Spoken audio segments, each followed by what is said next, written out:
Halo semuanya, kembali lagi bersama saya Johan di Jurnal Trading ID. Jadi pada kesempatan video kali ini ya kita akan membahas kembali untuk update dari pergerakan GBP USD. Ya untuk si GBP USD ini sendiri ya, kalau kita lihat memang kemarin itu pada video yang sebelumnya ya, dia itu berada pada titik support dan memang ini direkomendasikan untuk buy ya.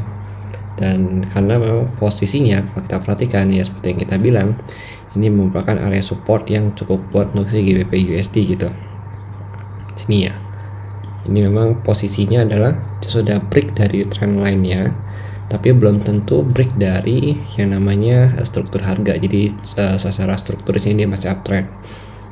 Kemudian kalau kita perhatikan lagi di sini ya, untuk si GU sendiri itu dia kan pertama kan zona sell kita itu ada di 24.000 ya, tapi sini saya ngambil ya karena walaupun ini area breakout tapi saya ambil itu kurang lebih di level ya, ini masuk ke zona sell yang kedua sih sebenarnya, itu di level harga atau supply zone itu di level 25.275 ya sampai 25.046, jadi kurang lebih itu ada 20 pips ya untuk areanya dia. Nah ini kalau kita kecilkan lagi untuk areanya ya, nah ini kita akan menemukan bahwa untuk area ini atau zona ini itu memiliki namanya bearish engulfing. Ya di sini ada bearish engulfing. Ini kalau kita lihat lagi, bearish engulfing ini ada entry point ya. Nah ini entry pointnya. Nah berarti kan stop lossnya itu kita taruh di atas zona ini gitu, atau stop loss ya. Oke.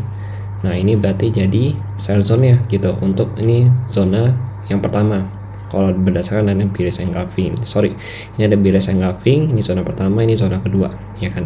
Karena zona yang pertama itu tidak ada rejection, jadi kita mulai saya mulai masuk sih kurang lebih di level ini. Nanti stop loss saya di atas ini gitu. Nah nanti mengenai dia berhasil atau enggak itu saya serahkan ke market gitu. Karena memang kan kita entry itu juga berdasarkan dengan terminalnya gitu ya, seperti yang kita bahas, kita menanti di terminal. Nah kalau misalkan di breakout gimana? Kalau misalkan di breakout ya udah nggak apa-apa, kita kan namanya juga trading ya, nggak ada yang namanya holy grail 100% itu atau untuk profit terus nggak ada gitu, pasti ada yang namanya loss atau segala macam gitu kan. Nah ini kalau misalkan loss pun ya stop loss saya di atas ini gitu loh. Nanti saya akan tunggu lagi ya kurang lebih nanti di zona yang, ayo kalau menurut kalian gimana? Kalau menurut saya ya untuk zona selanjutnya itu ada di level harga 25.896 ya. Ini the next zone dia. Yang di sini nanti untuk zona selanjutnya. Karena di sini posisi juga area support ya di sini. Ini resisten. Terus ini jadi support, ya ini resisten lagi gitu kan. Maka ini bisa jadi zona sell lagi gitu. Nah posisinya adalah kalau di sini ya berarti kan otomatis si GU ini ya itu kenaikan cukup tinggi, berarti kan kita harus switch buy begitu dia bisa break dari 25.000 ini atau dari range harga kuning ini, itu switch buy nya dengan target harga di 25.803 sampai 25.906 ya kan. Dan sampai sini baru kita ambil ancang-ancang untuk sell lagi, itu kalau saya gitu. Tapi kan kalian itu juga pasti punya pandangan yang berbeda gitu kan. Ini kalau untuk intraday, tapi kalau dari 4 jam sendiri ya, kalau dari 4 jam ini juga jadi area yang cukup bagus ya untuk area sell ya. Terus the next sell zone nya lagi selain di sini untuk 4 jam sendiri ada di level harga 26.527 gitu. Nah ini kebetulan zona ini juga sudah saya kasih alert ya, di 26.000 nih udah ada alertnya. Jadi memang kalau misalkan dia kena ke sini lagi maka dia akan bunyi ya, maka saya akan coba cari setup sell lagi di sini gitu. Nah kenapa sih saya nggak cari setup buy? Karena posisinya itu adalah ya, yang pertama dia breakout dari si area trend line-nya dia ya, walaupun dia belum break dari si struktur harga ya. Nah sini tulisannya ada terminalnya, terminal pertama ada bearish engulfing di 1 jam untuk intraday-nya. Lalu di 4 jam juga sendiri itu ada supply zone. Ya supply zone ini kita ambil dari sini.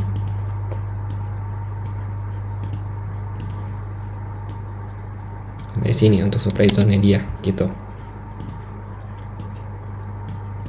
Kemudian kalau kita perhatikan area ini, supply ini juga direspek sama harga gitu. Ini pada saat dia breakout, dia retest lagi, baru dia turun, ini breakout juga ya kan.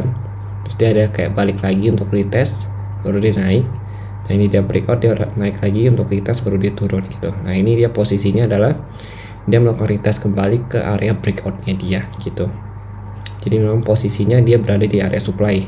Selama dia belum bisa break ini, maka di next move-nya dia itu kemungkinan besar untuk turun itu sangat kuat gitu. Dan kalau kita perhatikan lagi, targetnya di mana? Nah, kalau dari target sendiri ya, targetnya itu kalau misalkan ambil di sini ya, itu berarti di area support ini target dekatnya dia di 24.966, kemudian target kedua itu di 24.669, dan target ketiganya itu tetap di area support utama dia di kurang lebih di 24.378 gitu. Itu kalau untuk intraday. Nah tapi kalau saya lihat ya, misalnya kalian mau ambil bener-bener short gitu kan, berarti kita cukup ambil 15 pip aja gitu. 15 pip berarti kurang lebih di level harga 25.119 ya. Terus baru sini masuk ke 30 pip. Ini TP1, TP1, TP2 ya kan, TP3, TP4 gitu. Oke, jadi gitu untuk si GBP USD. Untuk saat ini si GBP USD pergerakannya masih tergolong uptrend ya, cuma saya ambil counter trade ya karena posisinya juga masih di supply. Jadi nanti akan ikutin tren lagi begitu dia bisa kembali ya ke harga atau bisa break dari 25.400 ini, baru saya ambil buy dengan target yang di atas tadi ya. Jadi gitu ya untuk si GBP USD. Oke, jadi sekian dari saya. Kalau misalkan kalian setuju dengan pandangan ini, silahkan diikutin ya, tapi kalau kalian tidak setuju boleh kalian skip ya. Dan kalau kalian suka dengan video ini silahkan di like juga, dan kalau kalian nggak suka silahkan di dislike aja, nggak apa-apa ya. Kalau misalkan kalian merasa terbantu dan kalian mau bagikan ke teman kalian yang membutuhkan analisa seperti ini juga, itu boleh banget kalian bagikan ke teman-teman atau keluarga kalian ya, ataupun saudara kalian yang membutuhkan analisa harian untuk GBP USD saat seperti ini gitu. Dan kalau misalkan saya punya pandangan ataupun insight yang belum saya sampaikan tapi kalian kepikiran nih ya yang berbeda dari saya, itu nggak masalah, kalian boleh banget sharingkan di kolom komentar, dan itu akan sangat membantu saya dan juga akan menjadi insight juga untuk teman-teman Juna Trading ID lainnya yang menonton video ini. Oke, sekian dari saya. Terima kasih dan sampai jumpa pada video berikutnya.